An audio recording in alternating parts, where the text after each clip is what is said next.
Chao Phraya is a symbol of love, for this kingdom which is our pride and joy, born in the rejoicing hearts of its people, a song can be heard wherever a Thai heart beats. This simple verse composed by the poet Narawat Phongphai poignantly expresses the importance of the Chao Phraya River to the Thai people. Descending from its source in the northern mountains, the Chao Phraya irrigates over 250 miles of the country's broad central plains before flowing into the Gulf of Siam. A natural artery around which the lives of millions of Thais are still organized even today, the Chao Phraya has played an essential role in the country's history since the middle of the 14th century.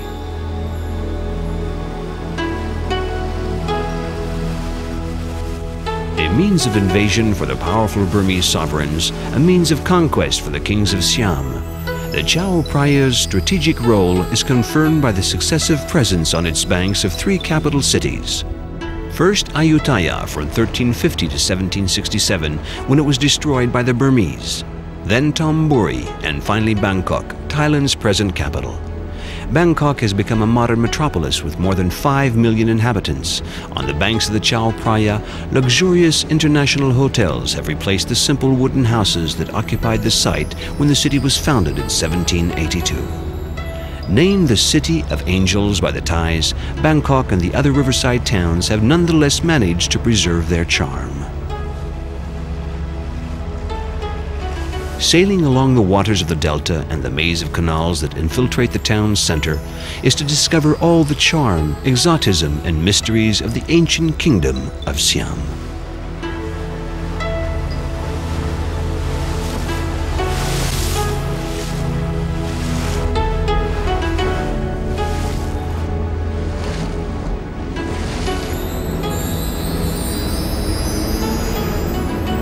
As well as being a principal artery of communication, the Chao Phraya is also a sacred river. To mark the end of the Buddhist fasting period, the sovereigns celebrated the Kathin, that is, the offering of new robes to the monks.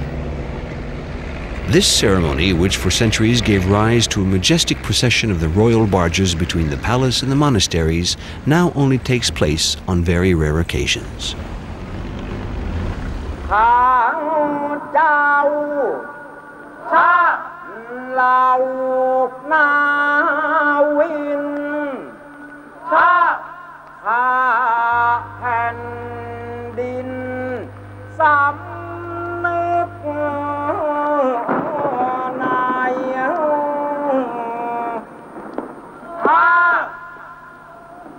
Propelled by 50 uniformed oarsmen with 14 other members of the crew holding the royal emblems, the royal barge, the centerpiece of the procession, was built in 1911 by King Rama VI from a single 130-foot-long teak tree trunk.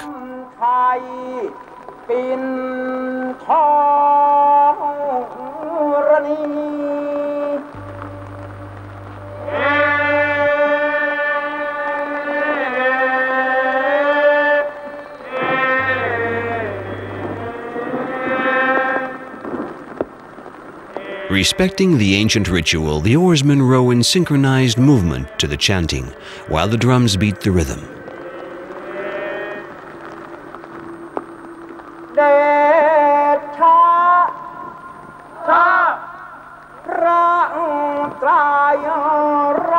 Certain processions between the royal palace and Wat Arun, the temple of the Don, were over half a mile long and comprised more than 50 barges accompanying the royal barge, whose prow is in the shape of the golden Hansa, the mythical bird that served as a mount for the god Brahma.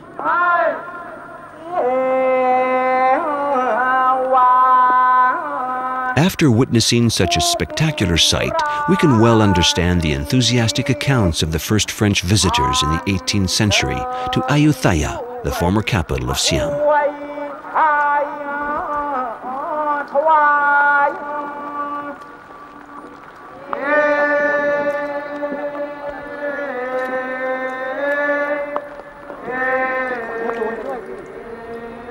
Leaving Bangkok, we head in the direction of Nakhon Pathom, situated 38 miles to the west of the Chao Phraya Delta.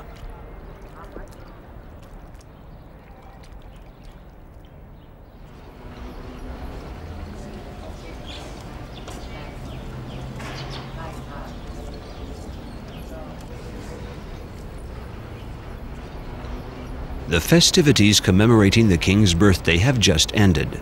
The strings of lights that adorn the Nakhon Pathom Chedi for the occasion are now being taken down.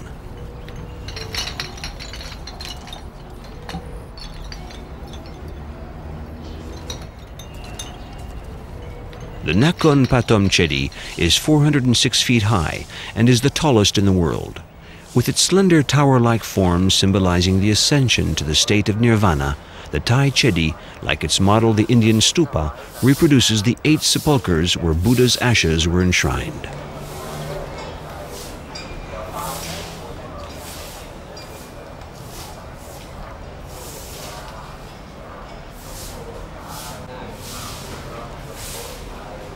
Nakhon, meaning first, and Pathom, meaning town. Nakhon Pathom is said to be the oldest city in Thailand, and the one which first welcomed Buddhism in the early centuries of our present era.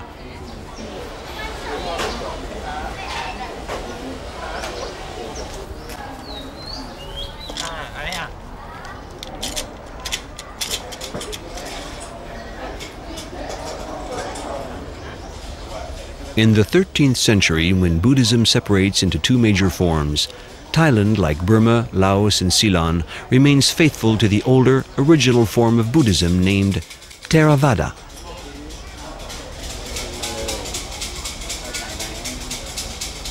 Despite having long ago attained the status of state religion, Buddhism is imprinted with tolerance. This explains the frequent cohabitation inside the very temples, even of Brahmist rites, reflecting the Khmer influence, and certain pagan practices of Chinese origin, such as shaking a lucky taper out of a wooden box.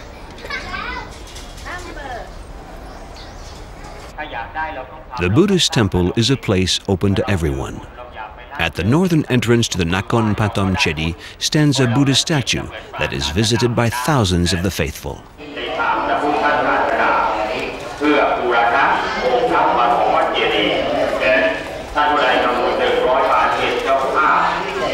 For a Thai, a visit to the temple is accompanied by an offering, incense sticks, which symbolizes the perfumes of life, lotus buds, which evoke the ephemeral nature of beauty, or candles, which represent the fragility of existence.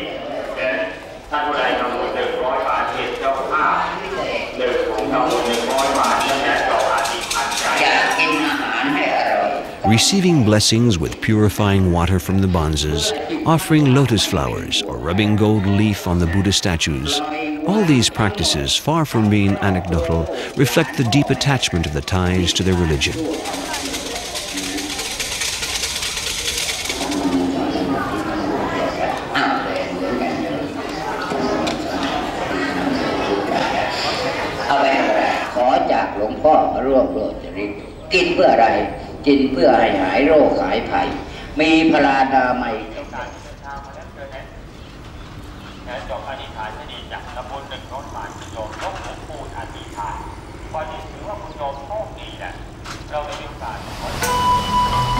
We leave Nakhon Pathom and head towards Damnoen Sarawak, situated a little farther west in the Chao Phraya Delta.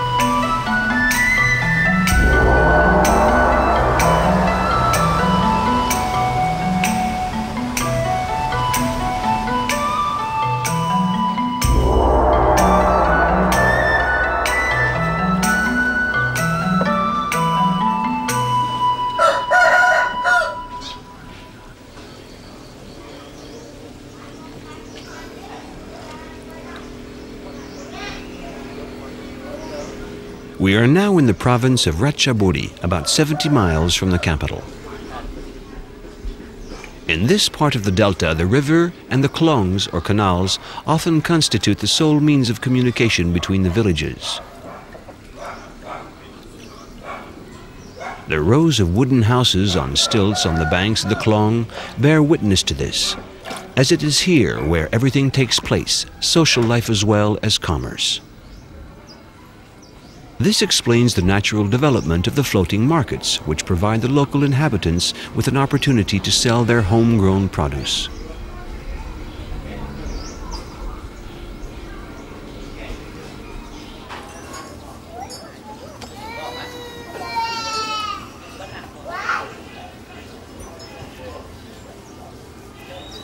บ้านฉันอยู่บางคนทีค่ะตื่นตั้งแต่ตี I live at Bangkok. แล้วก็จัดเรือค่ะ I get up at 5 o'clock in the morning and I prepare my barge. จัดเรือแล้วก็ออกตี6ค่ะแล้วก็พายเรือมา Then I leave home around 6 o'clock. I set off along the canal and sell my produce as I go. I arrive at the market at 7:30. All the fruit I sell is from my own garden.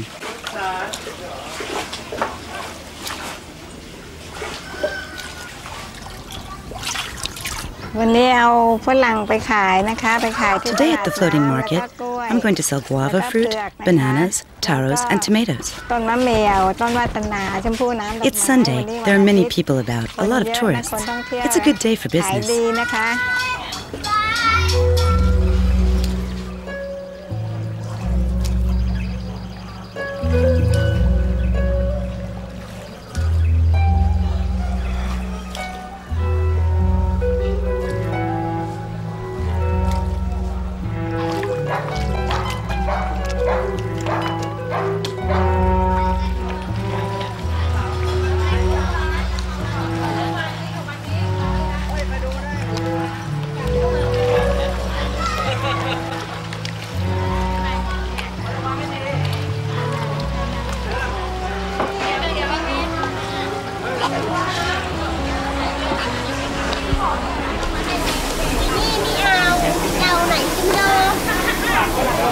In her quest for customers, Su Ni disappears along the canal, delicately rowing her way amongst the countless small boats that have converged in the narrow clong of Dannoan Sarawak, which gives its name to the floating market.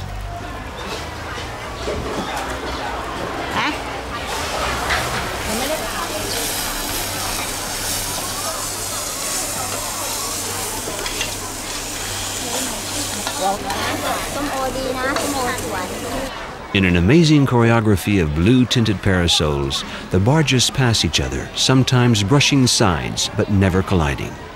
The lively chaos that seems to reign here is deceptive.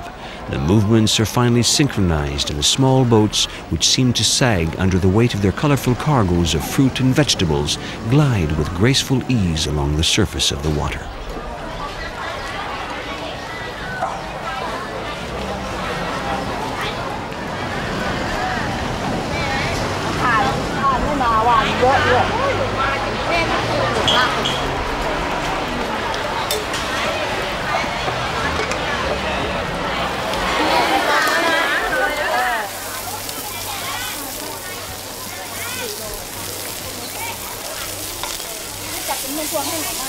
An oasis in the middle of the delta, the Dannoan Sarawak floating market represents a way of life that is today threatened by the nearby hustle and bustle of Bangkok and its incessant flow of tourists.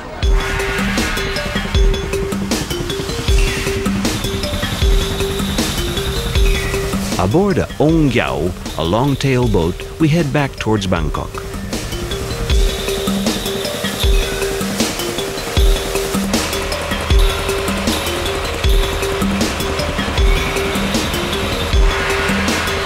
Leaving the Chao Phraya, we advance along one of the innumerable klongs that water the city center.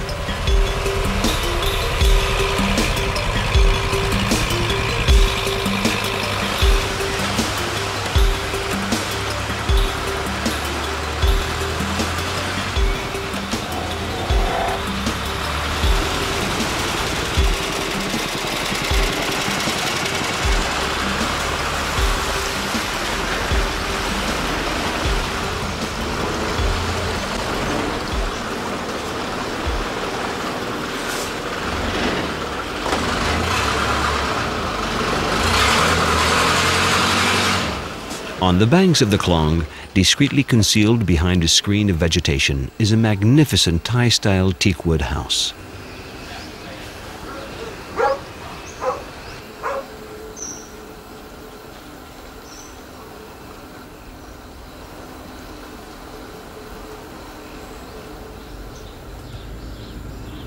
Elegant decoration, comfortable amenities.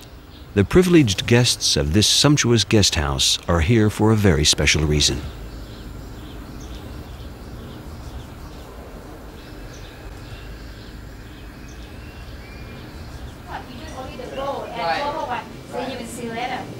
They're here to discover the secrets of Thai cuisine.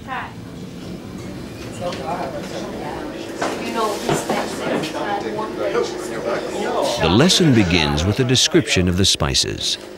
Introduced by the Portuguese in the 16th century, spices are used in great quantities in Thai cooking: citronella, coriander, tamarind, ginger, cardamom, as well as a countless variety of peppers. The spices are chosen not only for their flavor, but also for their color. Thai cooking, while being one of the tastiest in the world, is also one of the most visually attractive. No. The students are eager to learn. They ask questions and conscientiously note down the ingredients of the recipe. When it cooks, it becomes white. You've never tried it, but you don't want to try it. And then now, On today's program, Thai noodles. They form part of the composition of an infinite variety of recipes, accompanying fish balls, soups like the famous tom yam that is traditionally served at the end of a meal, or even, like here, with pork. Noodles form one of the basic ingredients of Thai cooking. We fry it. After the cooking comes the tasting, the most enjoyable part of the course for the attentive students. And after that, when everything is cooked, just take it out first. First of all, we didn't plan into teaching cooking before. We make homestay bed and breakfast. And then when the people who stay with us, I serve them the home style cooking. They love it.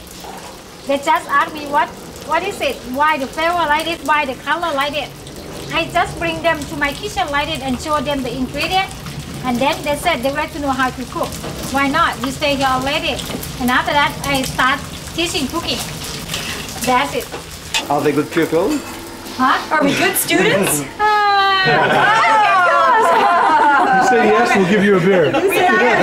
Yell pepper if you say yes.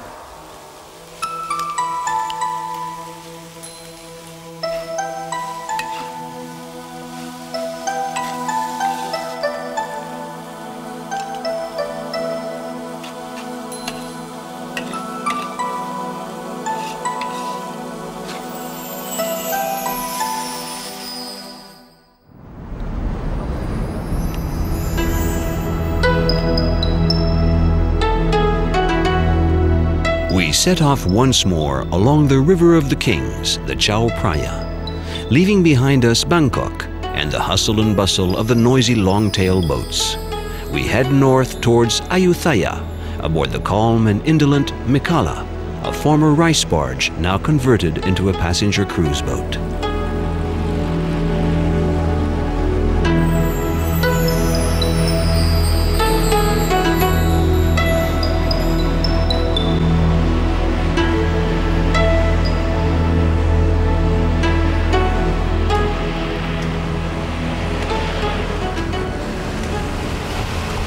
At the helm of the Mekhala, Captain Chanka observes the numerous boats plying to and fro along the river.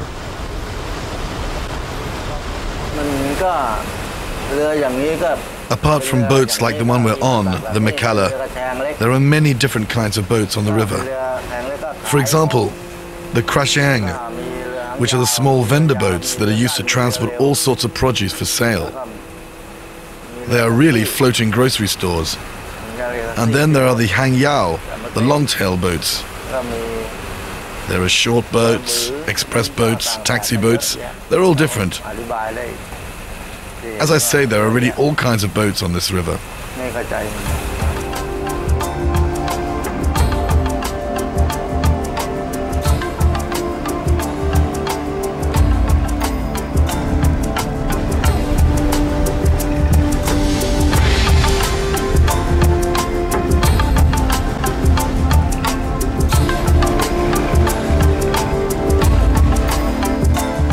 The Mekhala leaves the outer suburbs of Bangkok.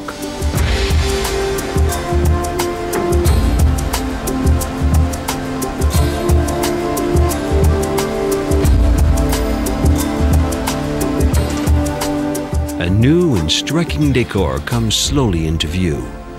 Colorful temples scintillating in the sunlight.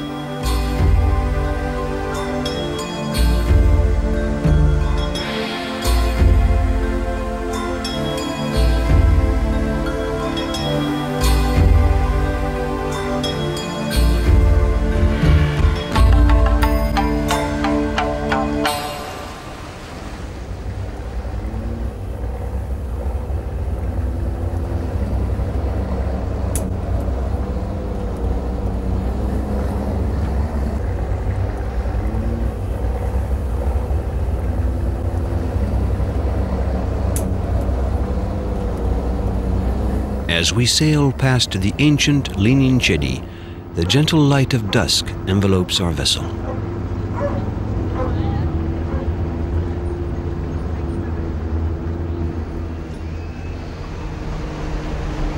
The silence heralding nightfall descends over the banks in the ghostly shadows of the barges.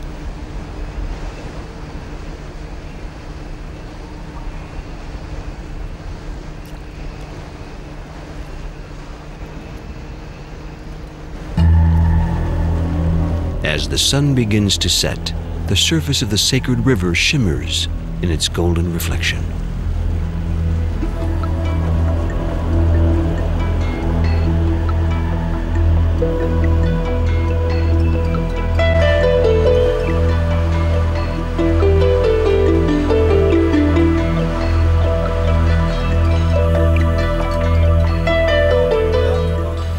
My manager teach to me.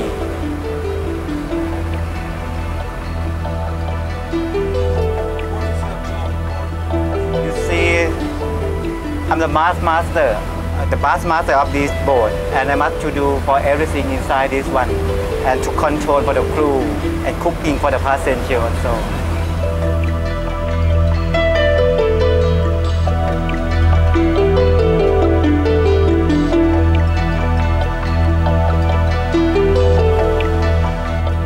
So you can see for this kitchen in this boat, it's an open kitchen because of you see Thai cooking.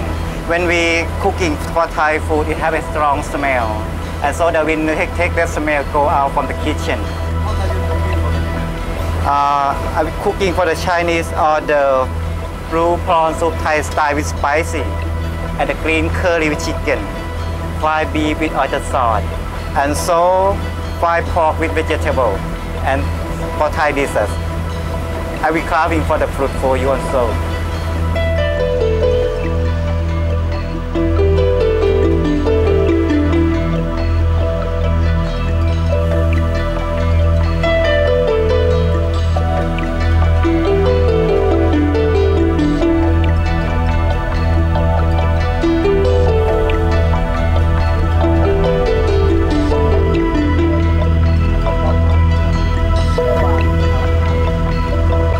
Guided by the lights twinkling in the night, the Mekhala sails towards the Wai Kai Tia temple.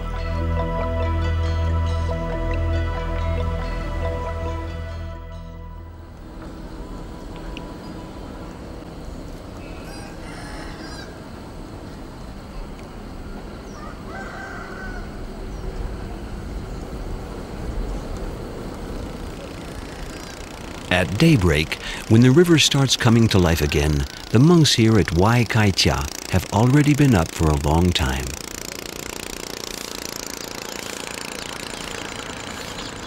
In the Buddhist tradition, all the able-bodied monks must leave the monastery 2 hours before dawn and go into nearby villages to receive their daily offering of food from the faithful. This practice, however, isn't assimilated to begging. On the contrary, the monks provide the donators with an opportunity to earn spiritual merit.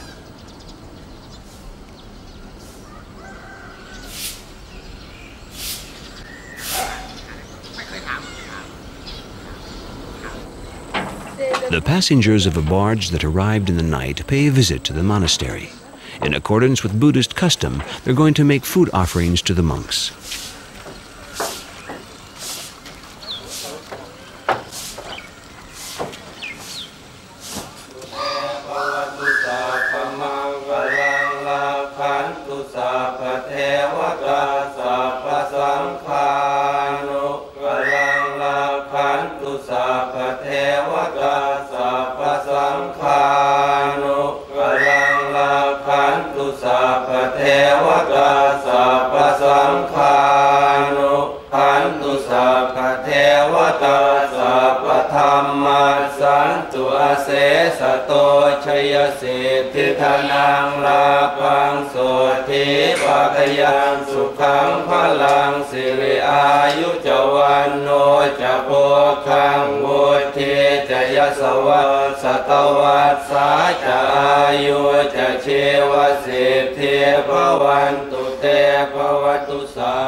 The captain of the Mekhala takes advantage of this stopover to visit a colleague who pilots a rice barge identical to his.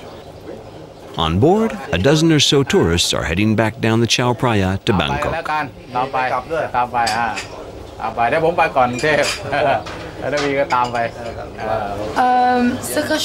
What I'd really like to show the people, the tourists, the visitors who come to Thailand, is the way of life of the Thai people and the beauty of the natural landscape here. It's the people who are important, the Thai people.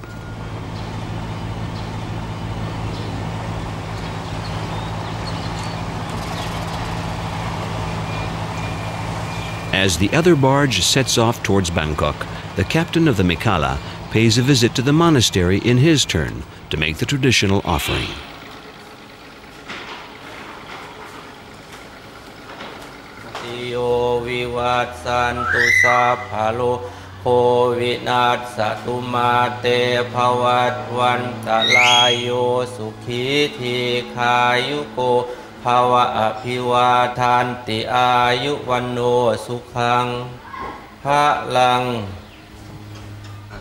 The monks have to take their one meal of the day before 11 o'clock in the morning. This rule forms part of the 227 others that the monks must abide by.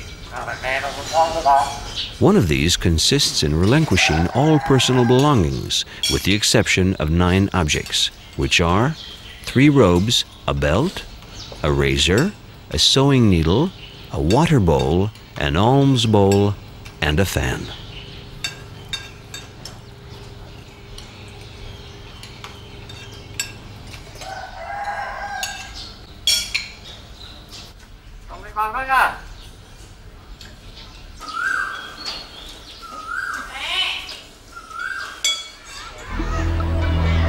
The Mekhala leaves Wat Khai Cha in its turn and continues its route northwards in the direction of Bang Pa In.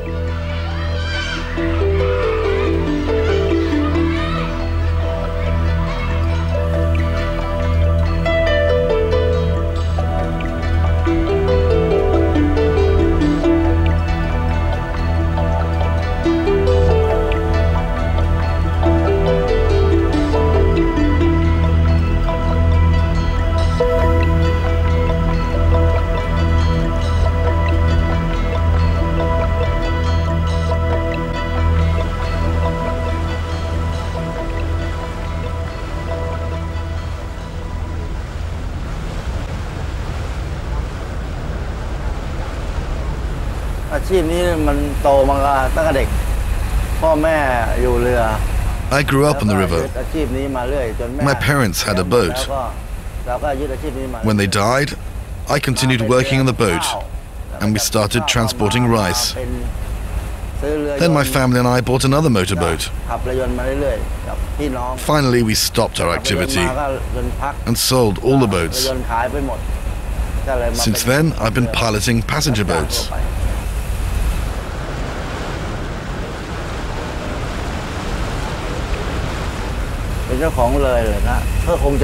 If I could be the owner of a boat again one day, I'd like to have a taxi boat, a tugboat like that one there, because then you can have your family with you. You can live and work together, and more than anything, you're independent.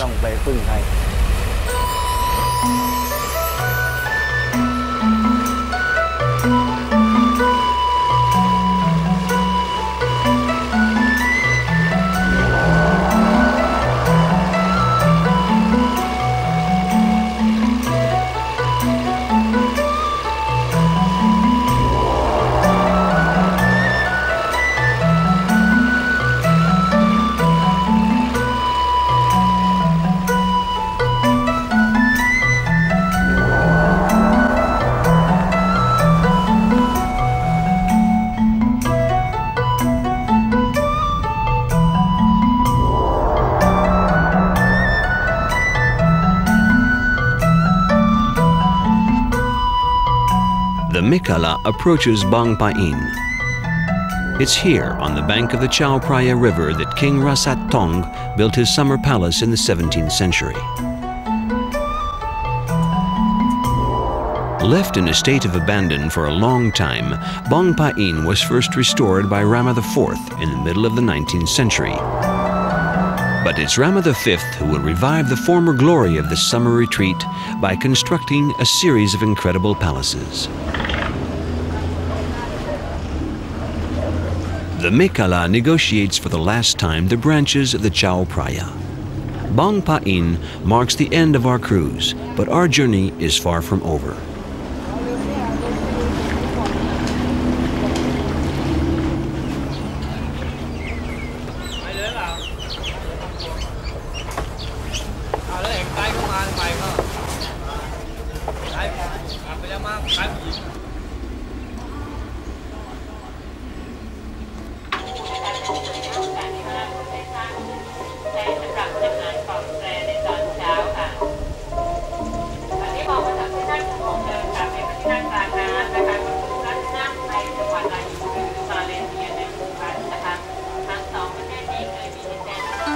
Italian Renaissance-style palace, or typical Thai-style pavilion, the buildings erected by Rama V are an amazing display of architectural eclecticism.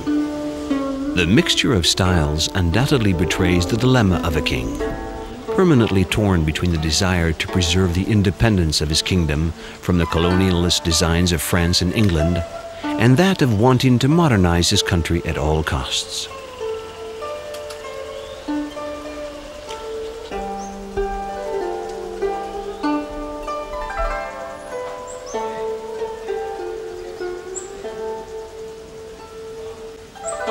Perhaps the sole exception in this Baroque ensemble is the Chinese-style pavilion that the sovereign occupied during his summer retreat in Bang Pa-in.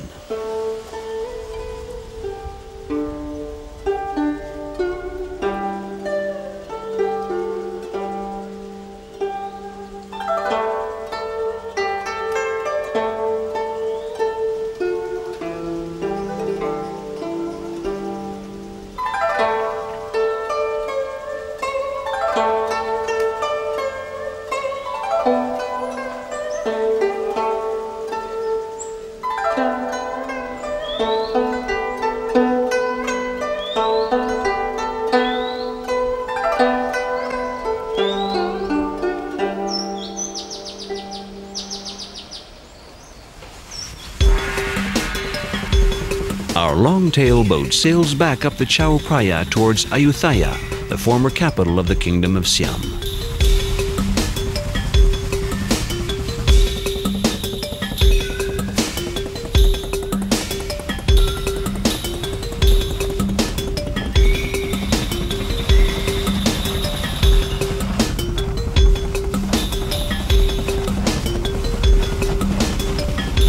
After 45 minutes of frenzied sailing, the boat finally slows down. At a bend in the river, we catch our first glimpse of the Ayutthaya Chedi. When Rama Tibodi I landed here in 1350, he realized the strategic importance of a site where three rivers converge. He decides to establish the capital of his kingdom here. After digging a canal between the Pasak and Chao Phraya rivers, the site becomes an island. Ayutthaya is born.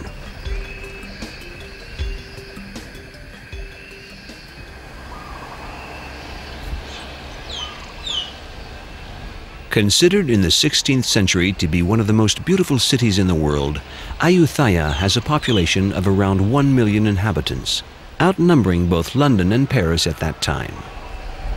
With its prang, a tower-like shrine symbolizing Mount Meru, the axis of the world according to Hindu cosmology, the Wat Chai Wathanara is a model of the Angkor temple. The 8 small chedi complete the temple complex, housing rows of headless Buddhas.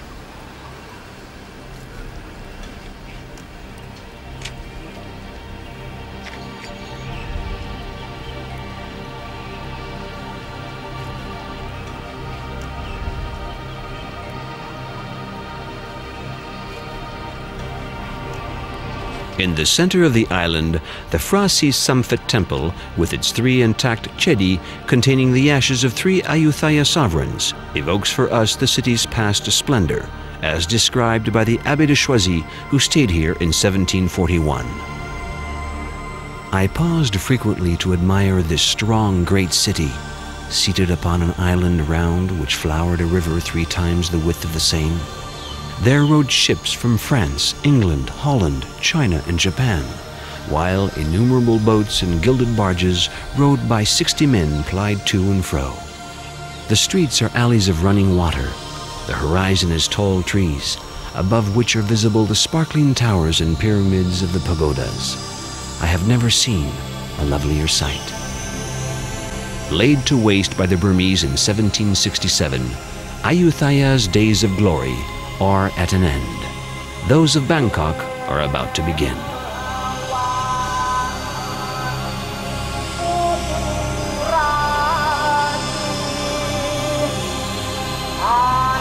After the destruction of Ayutthaya, the new Chakri sovereigns decided to baptize their dynasty the Rama, after the godlike hero of the Ramakien, in order to declare its legitimacy gained by the force of arms. The Ramakien, the Thai version of the Indian epic Ramayana, represents the magnum opus of Thai literature. Through the adventures of its fantastic characters, it relates the battle between good and evil.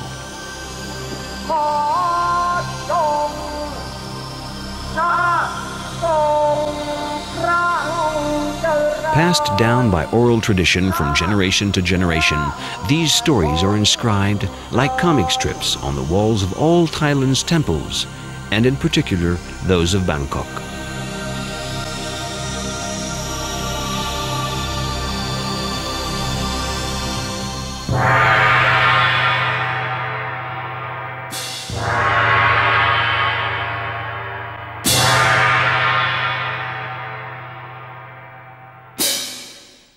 Fierce mythological figures straight out of the Ramakien guard the entrance to the Wat Phra temple.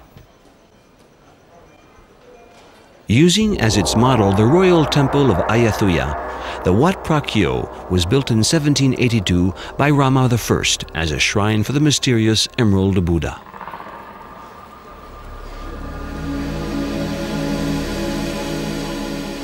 This statue, carved out of a block of jade, is the most sacred object in Thailand. Since the 15th century, it's believed to have a direct beneficent influence on the well-being of the nation. During his conquest of Vientiane in 1778, General Chakri takes possession of the statue, which had been in Laos for around 250 years. He houses the Emerald Buddha in a magnificent shrine, guarded over by Garuda, the traditional mount of the god Vishnu.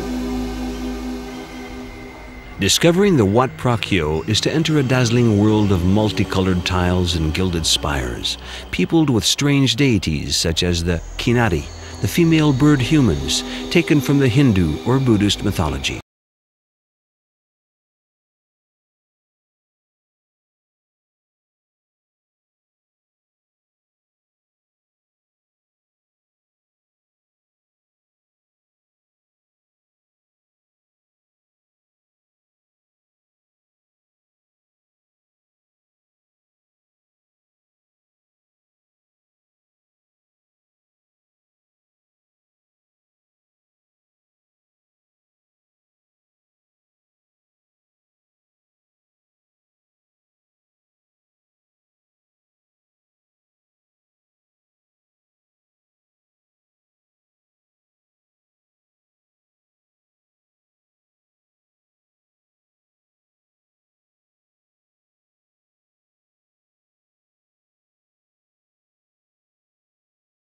The influence of Khmer art, the model of the Angkor Temple, situated in the Wat Phra temple complex, reminds us that Cambodia was once a vassal state of Siam. Following the example of Ayutthaya, Rama I decides to dig a canal in one of the bends of the Chao Phraya River. On this newly created island, he builds the temple of the Emerald Buddha and his royal palace. The neoclassical style buildings date from the end of the 19th century and reflect once again the Western influence on the sovereigns of this time.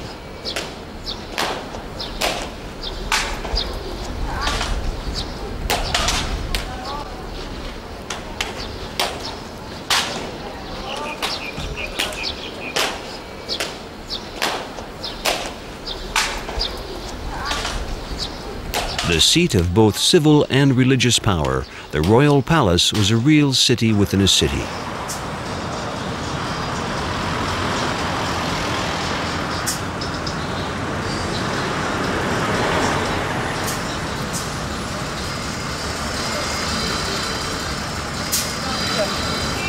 Once outside the historical zone, we discover a completely different aspect of Bangkok, its street life.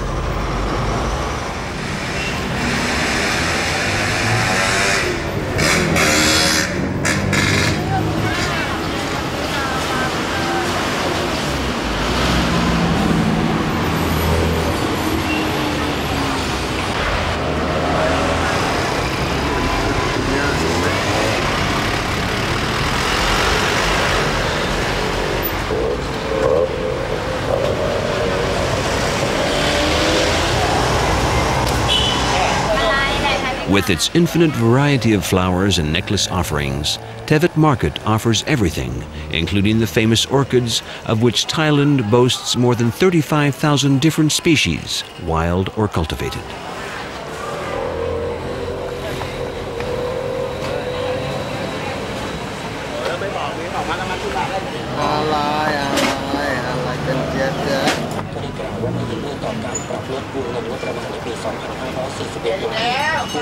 In the expression of their taste for decoration and innate sense of refinement, the imagination of the Thais knows no bounds. In the crowded aisles of the covered markets, the vendors not only sell natural flowers, but create artificial ones, like here, from banana tree trunks.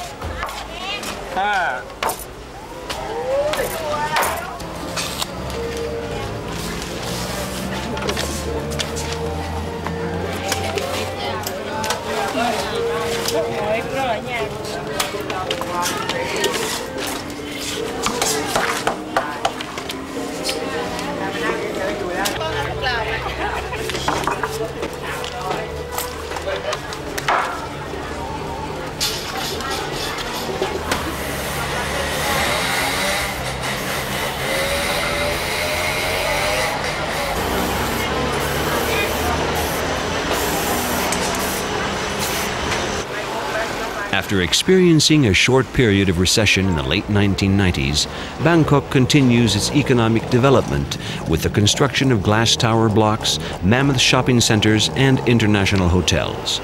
But despite this expansion and modernization, the Buddhist tradition is still omnipresent in the lives of the Thais.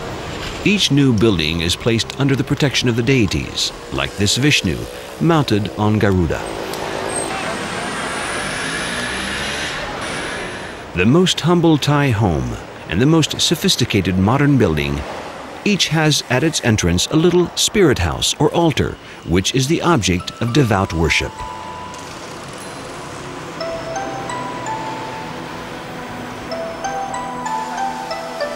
Hospitality, friendliness, refinement. Far from being empty words aimed at luring the tourist, these are real qualities of the Thai people, and are expressed through ancient traditions, such as the sculpting of exotic fruit.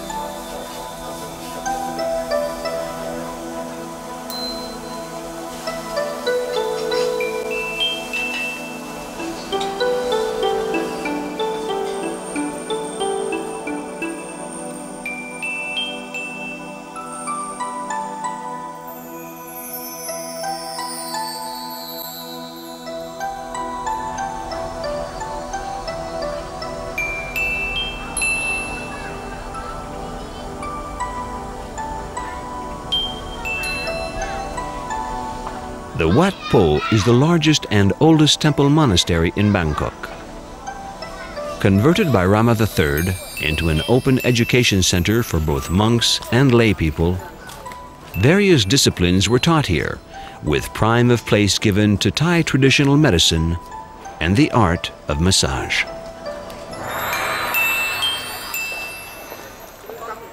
There are knowledge of Thai traditional medicine in Wat Po. We collect during build Bangkok. And here we have engravement in the stone about the Thai massage and the point of the massage in Wat Po. So in last 40 years, the abbot of Wat Phou, they established a school of massage here. For the Thai medicine, we have to treat the whole body. The human being, they are composed of 4 parts of element. First, water element. Second is solid element. And the second, wind element. And the fourth is the fire element. If you have something imbalance, you will get sickness. So, if you have a massage, you stimulate the wind element to blow throughout the body to keep your body fresh up and stronger and have an energizer. The Thai people use the massage to kill the sickness.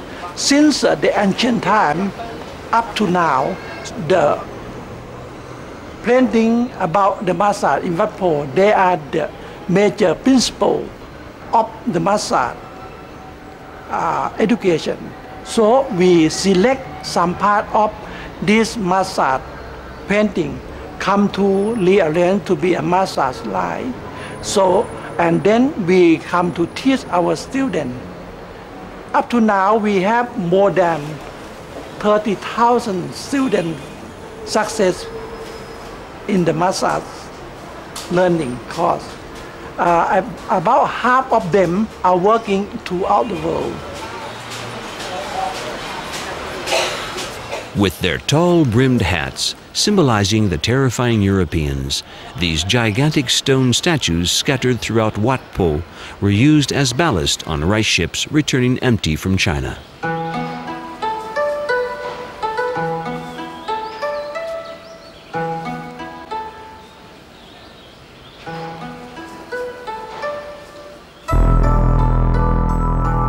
But above all, the Wat Phou is famous for its monumental statue of the reclining Buddha.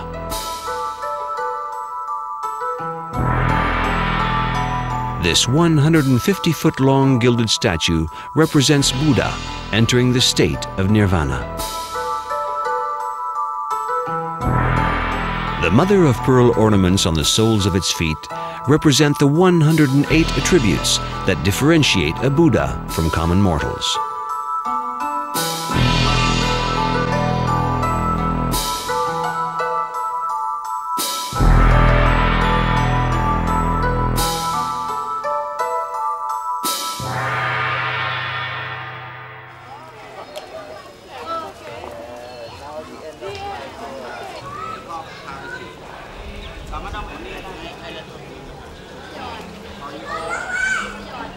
The walls of the Butt, the main shrine of the temple, are paneled with bas-relief marble carvings believed to have come from Ayutthaya and representing key scenes from the Ramakien.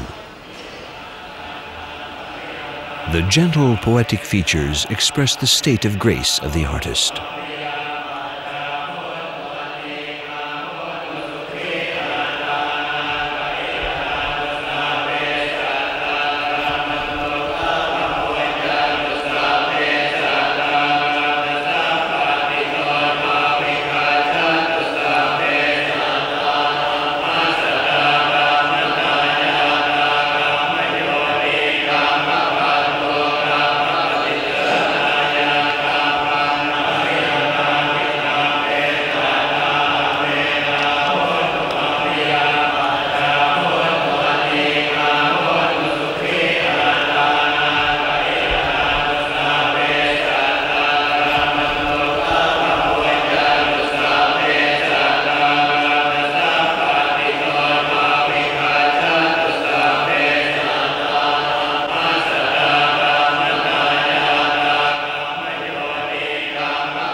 What impression of Bangkok and Thailand will we take away with us? That of the sprawling, noisy city of several million inhabitants? Or that of the temples and the peaceful, simple life on the banks of the Chao Phraya River? The streets of Bangkok, aptly named the City of Angels, are full of surprises, and remind us of the essential role spirituality and Buddhism play in the daily lives of the Thai people.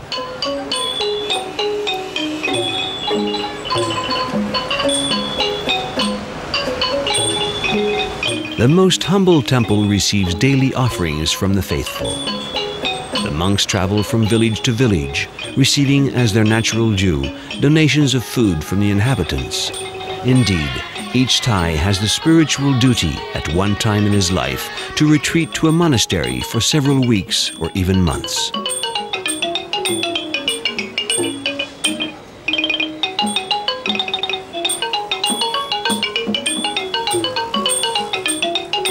For all these reasons, Thailand will no doubt always remain the eternal land of smiles.